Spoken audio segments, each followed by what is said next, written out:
Hello, everybody, and welcome to Joe Joy's Library. I am Joe Joy, and I am going to be reading to you Harry Potter and the Sorcerer's Stone.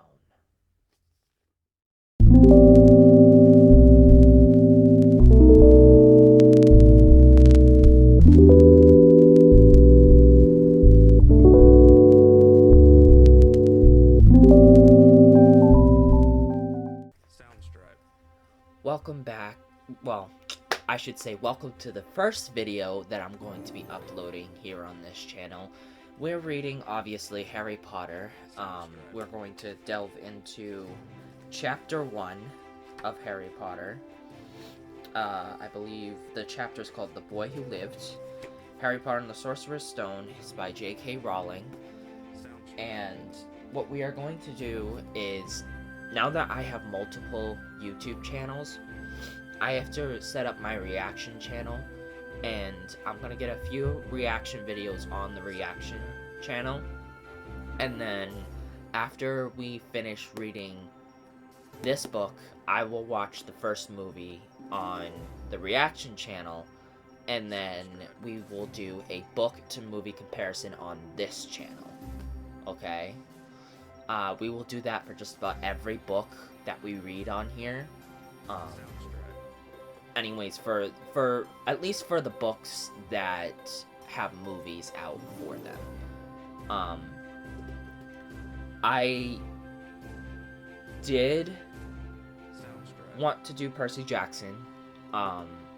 That's on the list. There's Middle World for the Jaguar Stone series. There's a whole bunch of books coming for you guys. I have to get a new Hunger Games, Ballad of the Songbirds and the Snakes, to read to you guys, and I believe that we can do book to movie comparisons for all those books. I know that the Percy Jackson series has a show and movies, but I've already started watching the show, and it's honestly better than the movies. But we will watch the movies to do the comparison. We're not going to watch the show to do the comparison. I might, on my reaction channel, do a movie to show comparison for you guys. That so I can point out like the different things that happened in the movies, or things that happened in the show that they didn't put in the movies, which is why I love the show so much more. But we'll get to that when we get there. But for now, sit back, relax, and if you also have a book and you would like to follow along, pull out your Harry Potter and the Sorcerer's Stone book, and we'll read together.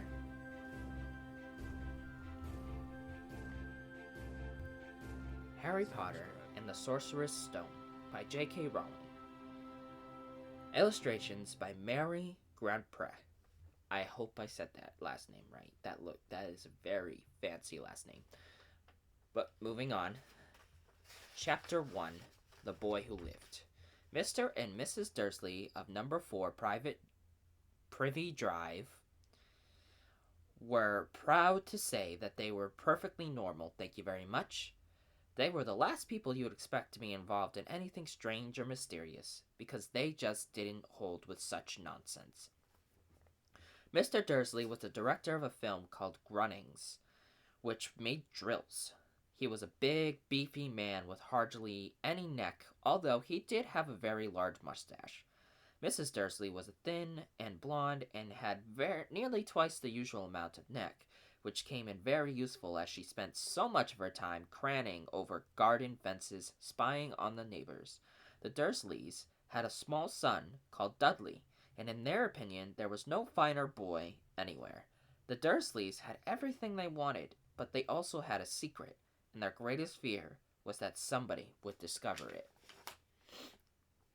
They didn't think they could beat it if anyone found out about the Potters. Oh, I'm sorry, bear it, not beat it. Mrs. Potter and Mrs. Dursley's sister, but they hadn't met for several years. In fact, Mrs. Dursley pretended she didn't have a sister because her sister and her good-for-nothing husband were as un-Dursleyish as it was possible to be.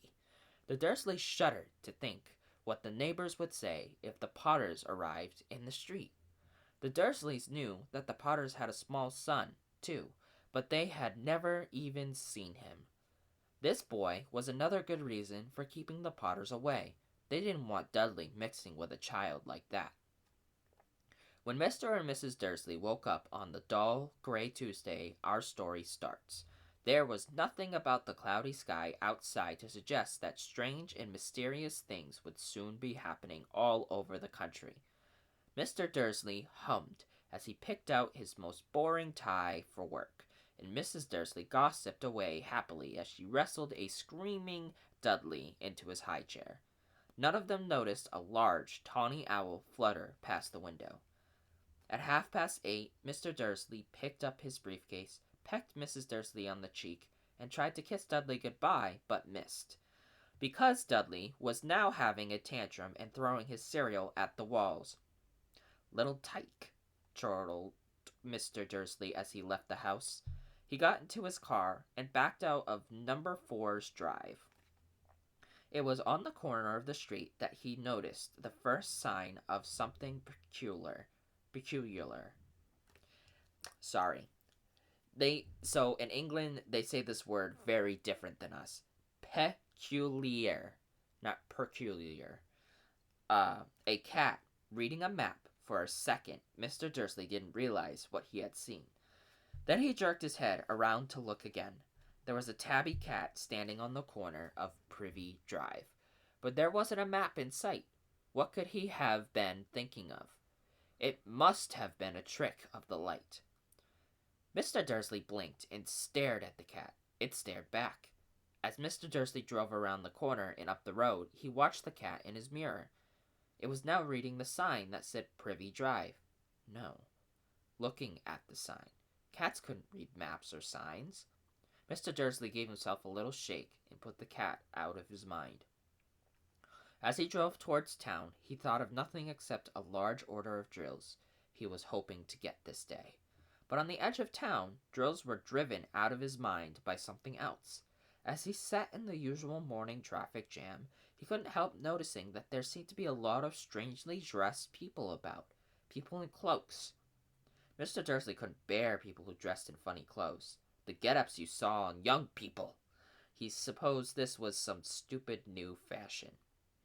He drummed his fingers on the steering wheel, and his eyes fell on a huddle of these weirdos standing quite close by. They were whispering excitedly together.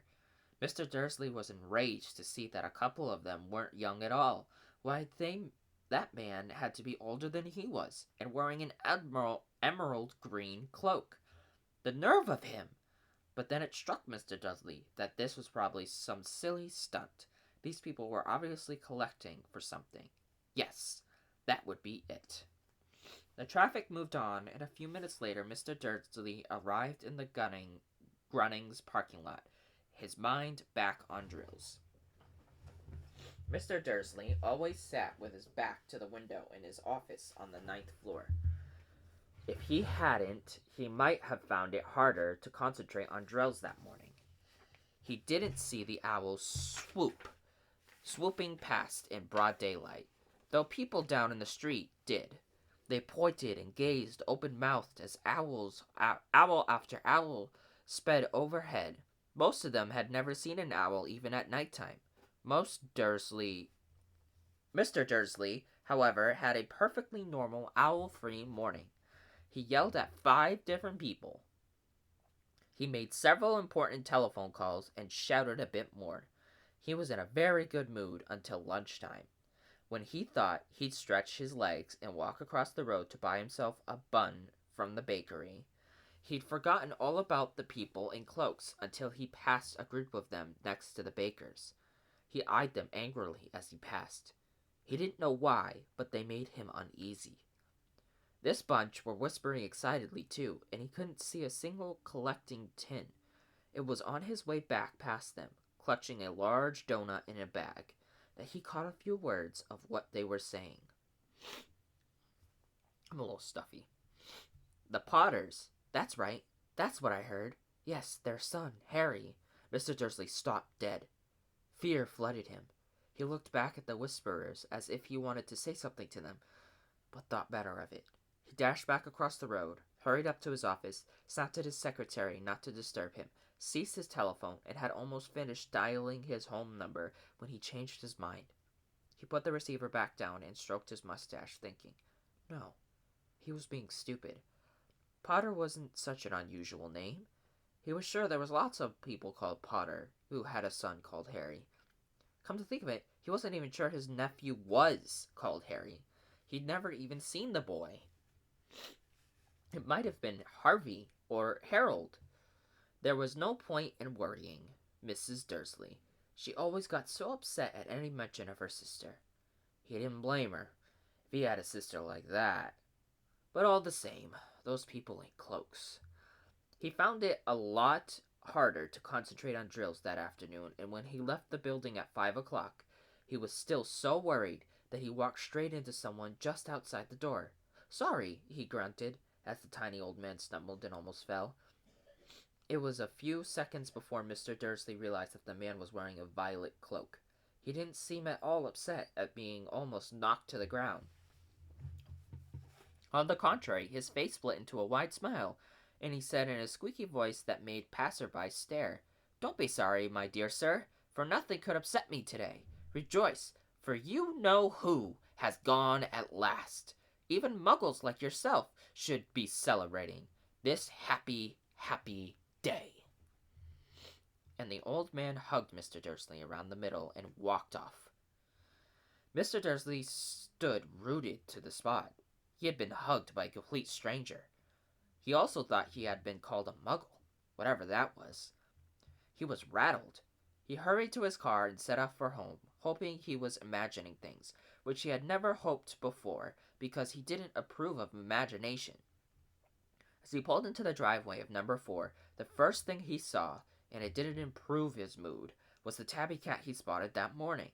It was now sitting on his garden wall. He was sure it was the same one. It had the same markings around its eyes. "Shoo!" said Mr. Dursley loudly.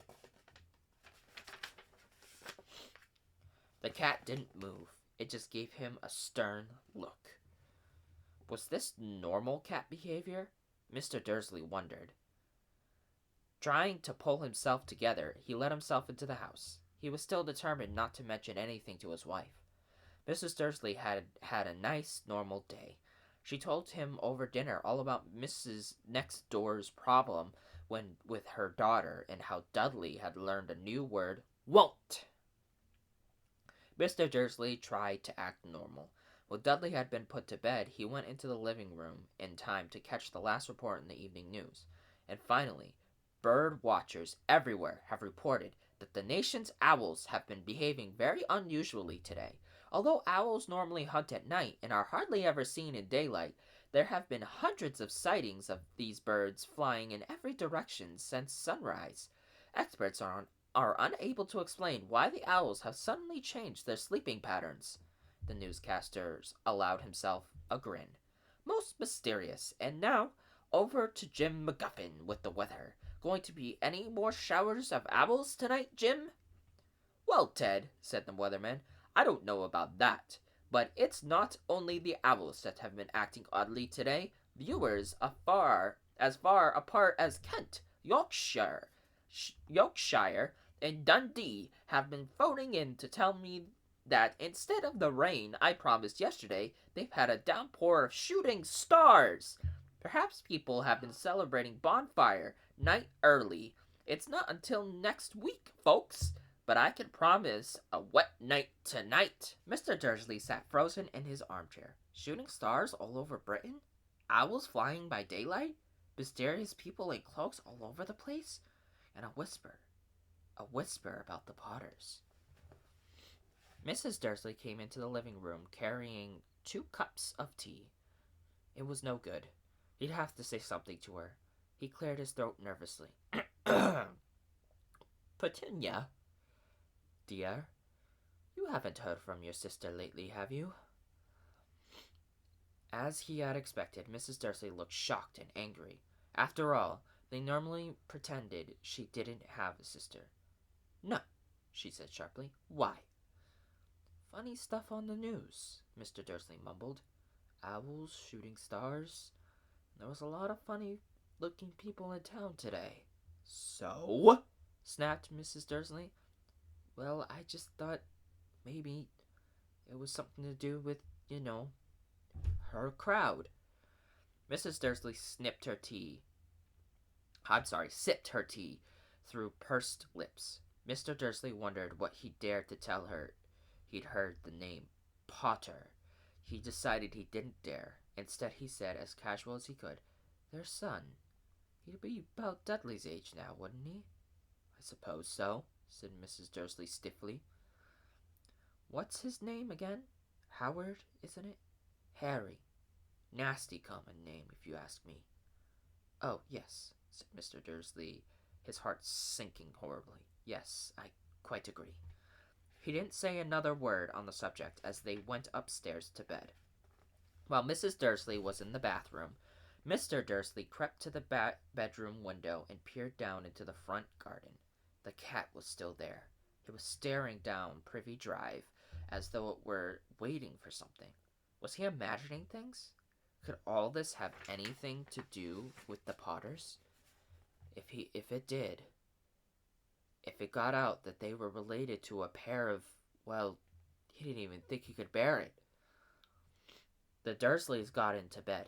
Mrs. Dursley fell asleep quickly, but Mr. Dursley lay awake, turning it all over in his mind.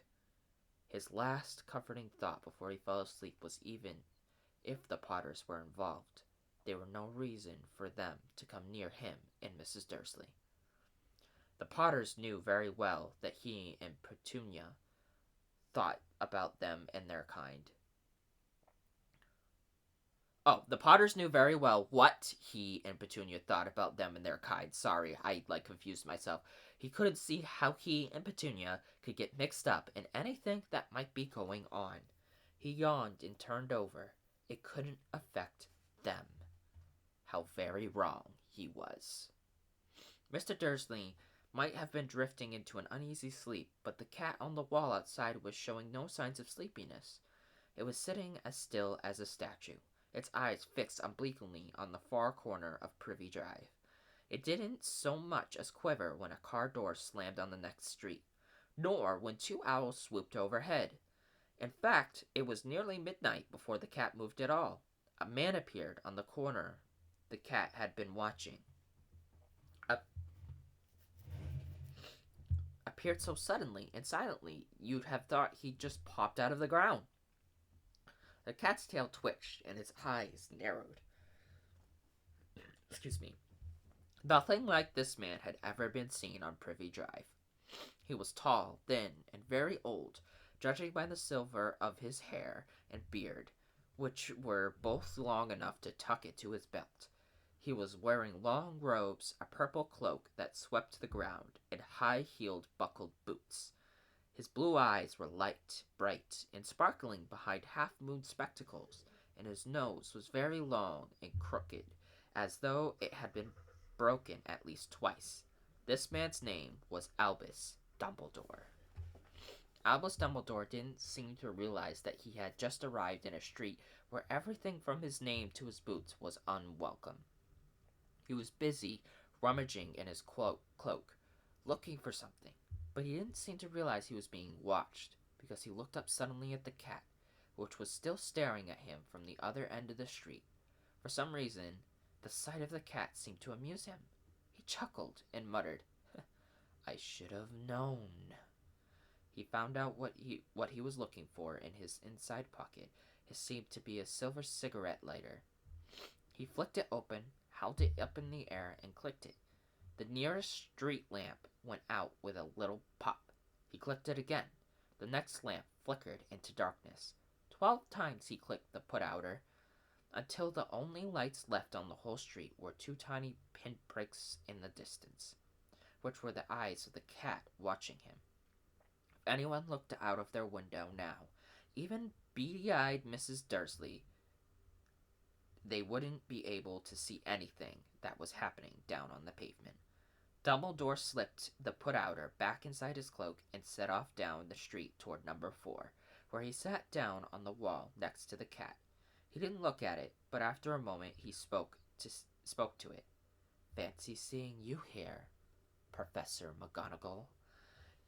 He turned to smile at the tabby, but it had gone. Instead, he was smiling at a rather severe looking woman who was wearing square glasses exactly the shape of the makings the cat had around its eyes.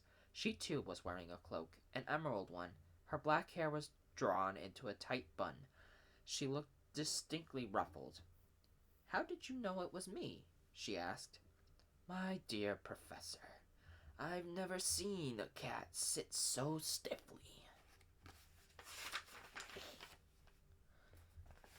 "You'd be stiff if you'd been sitting on the brick wall all day," said Professor McGonagall. "All day? When you could have been celebrating? I must have passed a dozen feasts and parties on my way here." Professor McGonagall sniffed angrily. "Oh, yes, everyone's celebrating, all right," she said impatiently. "You'd think they'd be a bit more careful, but no, even the Muggles have noticed something's going on. It was on their news." She jerked her head back at the Dursleys' dark living room window. "I heard it. Flocks of owls, shooting stars. Well, they're not completely stupid. They were bound to notice something. Shooting stars down in Kent? I'll bet that was the Dallas Diggle. He never had much sense."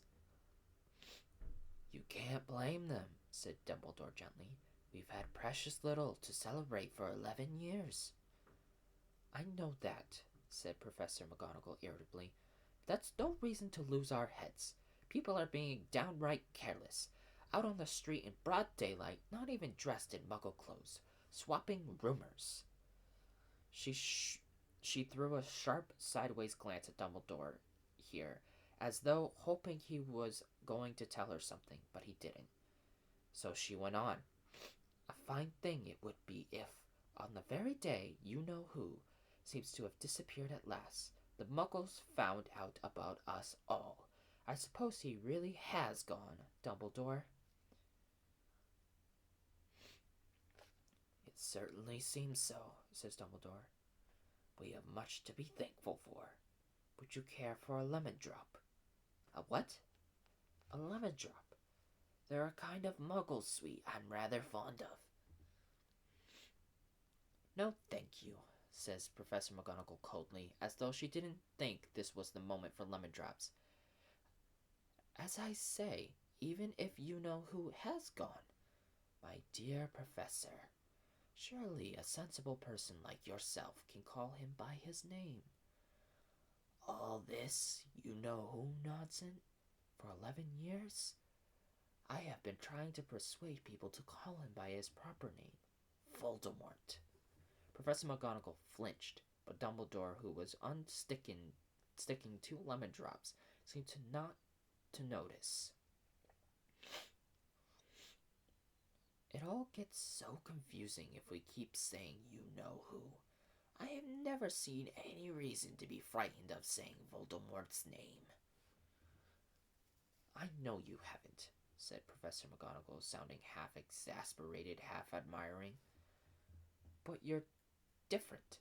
Everyone knows you're the only one you-know-who, Voldemort, was frightened of." "You flatter me," said Dumbledore calmly. "Voldemort has powers I will never have." "Only because you're too, noble to use them. It's lucky it's dark. I haven't blushed so much since Madame Pomfrey told me... Well, I'm sorry.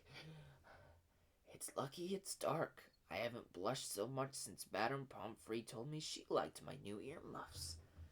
Professor McGonagall shot a sharp look at Dumbledore and said, "The owls are nothing next to the rumors that are flying around. You know what everyone's saying about why he's disappeared. But what finally stopped him?" It seemed that Professor McGonagall had reached the point she was most anxious to discuss, the real reason she had been waiting on a cold, hard wall all day.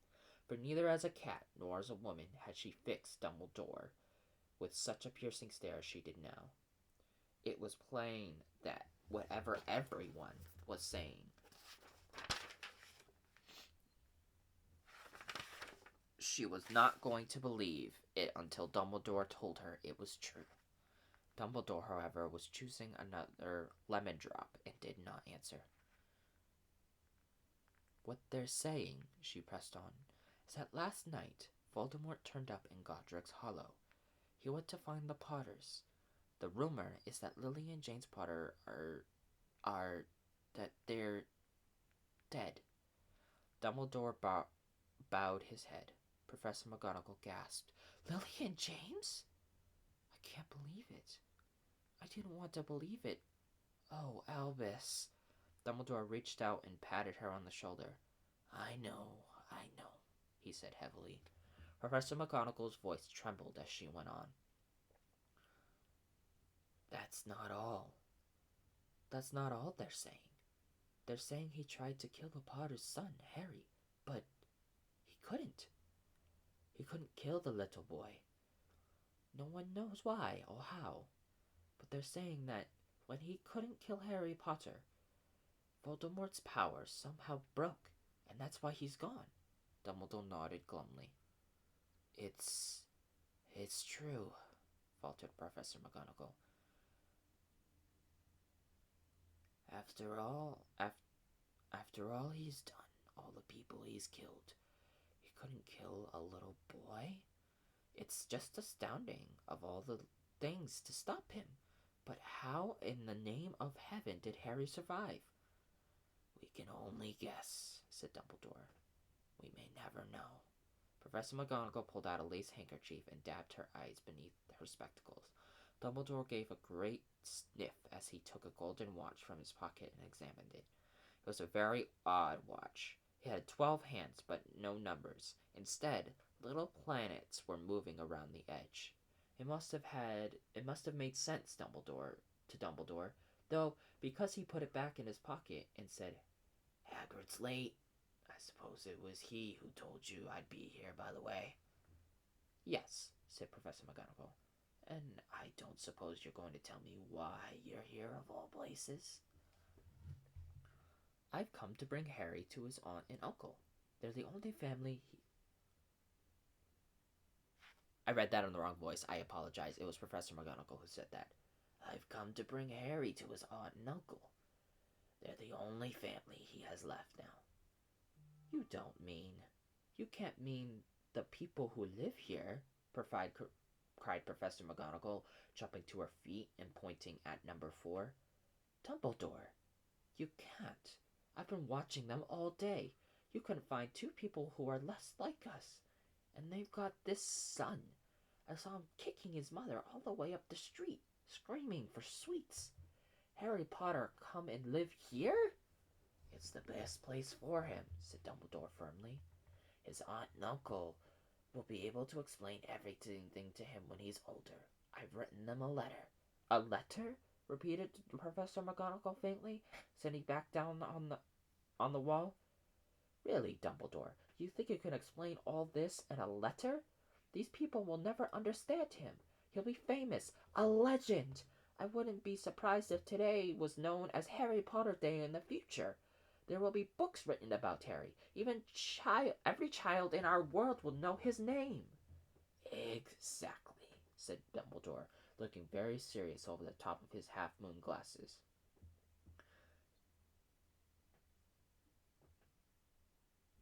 It would be enough to turn any boy's head. Famous before he could walk and talk. Famous before something he won't even remember. Can't you see how much better off he'll be growing up away from all that until he's ready to take it? Professor McGonagall opened her mouth, changed her mind, swallowed, and then said, Yes, you're right, of course. But how is this boy getting here, Dumbledore? She eyed his cloak suddenly, as though she thought might be hiding Harry underneath it. Hagrid's bringing him. You think it wise to trust Hagrid with something as important as this? I would trust Hagrid with my life, said Dumbledore. I'm not saying his heart isn't in the right place, said Professor McGonagall grudgingly, but you can't pretend he's not careless. He does tend to... What was that? A low rumbling sound had broken the silence around them. It grew steadily louder as they looked up and down the street for some sign of a headlight. It swelled to a roar as they both looked up at the sky, and a huge motorcycle fell out of the air and landed on the road in front of them. If the motorcycle was huge, it was nothing to the man sitting astride it. He was almost twice as tall as a normal man, and at least 5 times as wide. He looked simply too big to be allowed, and so wild. Long tangles of bushy black hair and a beard hid most of his face. He had hands the size of trash can lids, and his feet in their leather boots were like baby dolphins, and his vast muscular arms was holding a bundle of blankets. Hagrid, said Dumbledore, sounding relieved. At last. And where did you get the motorcycle? Borrowed it, Professor Dumbledore, sir, said the giant, climbing carefully off the motorcycle as he spoke. Young Sirius Black lent it to me. I've got him, sir. Nope, no problems, were there? No, sir. House was almost destroyed, but I got him all right before the muggles started swarming around. He fell asleep as we were flying over Bristol. Dumbledore and Professor McGonagall bent forward over the bundle of blankets. Inside, just visible, was a baby boy, fast asleep. Under a tuft of jet-black hair over his forehead, they could see a curiously shaped cut, like a bolt of lightning. Is that where? Whispered Professor McGonagall. Yes, said Dumbledore. You'll have that scar forever. Couldn't you do something about it, Dumbledore? Even if I could, I wouldn't. Scars can come in handy. I have one myself above my left knee that is a perfect map of the London Underground. Well, give him here, Hagrid. We'd better get this over with. Dumbledore took Harry in his arms and turned toward the Dursleys' house. Could I say goodbye to him, sir? Asked Hagrid. He bent his great, shaggy head over Harry and gave him what must have been a very scratchy, whiskery kiss. Then suddenly, Hagrid let out a howl like a wounded dog. Shh! Hissed Professor McGonagall. You'll wake the muggles! Sorry, sobbed Hagrid, taking out a large spotted handkerchief and burying his face in it. But I can't stand it. Lily and James dead, and poor little Harry off to live with muggles. Yes, it's all very sad, but get a grip of yourself, Hagrid, or we'll be found, Professor McGonagall whispered, patting Hagrid gingerly on the arm as Dumbledore stepped over the low garden wall and walked to the front door. He laid Harry gently on the doorstep, took a letter out of his cloak, tucked it inside Harry's blankets, and then came back to the other two. For a full minute, the three of them stood and looked at the little bundle. Hagrid's shoulders shook.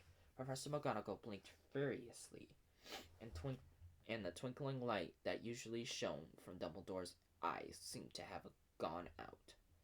Well, said Dumbledore finally, that's that. We've no business staying here. We may as well go and join the celebration. Yeah, said Hagrid in a very muffled voice. I'll be taking Sirius's his bike back. Good night, Professor McGonagall. Professor Dumbledore, sir. Wiping his streaming eyes on his jacket sleeve, Hagrid swung himself onto the motorcycle and kicked the engine into life. With a roar, it rose into the air and off into the night. I shall see you soon, I expect, Professor McGonagall, said Dumbledore, nodding to her. Professor McGonagall blew her nose in reply. Dumbledore turned and walked back down the street. On the corner he stopped and took out the silver outer. He clicked it once, and 12 balls of light sped back to their street lamps, so that the Privy Drive glowed suddenly orange, and he could make out a tabby cat slinking around the corner at the other end of the street. He could just see the bundle of blankets on the step of number 4. "Good luck, Harry," he murmured. He turned on his heel, and with a swish of his cloak, he was gone. A breeze ruffled the near hedges of Privy Drive, which lay silent and tidy under the inky sky, the very last place you would expect astonishing things to happen. Harry Potter rolled over inside his blankets without waking up. One small hand closed on the letter beside him, and he slept on, not knowing he was special, not knowing he was famous, not knowing he would be woken in a few hours' time by Mrs. Dursley's scream as she opened the front door to put out the milk bottles that he would spend the next few weeks being prodded and pinched by his cousin Dudley. He couldn't know that at this very moment, people meeting in secret all over the country were holding up their glasses and saying in hushed voices, "To Harry Potter, the boy who lived." Thank you so much for reading along with me. Stay tuned for Chapter 2 of Harry Potter and the Sorcerer's Stone, and I will be uploading that after I read Chapter 1 of a few more books for you to get y'all started. I will make playlists for each individual book that I read, and I hope that everybody has a blessed day, and make sure that you be a force for change.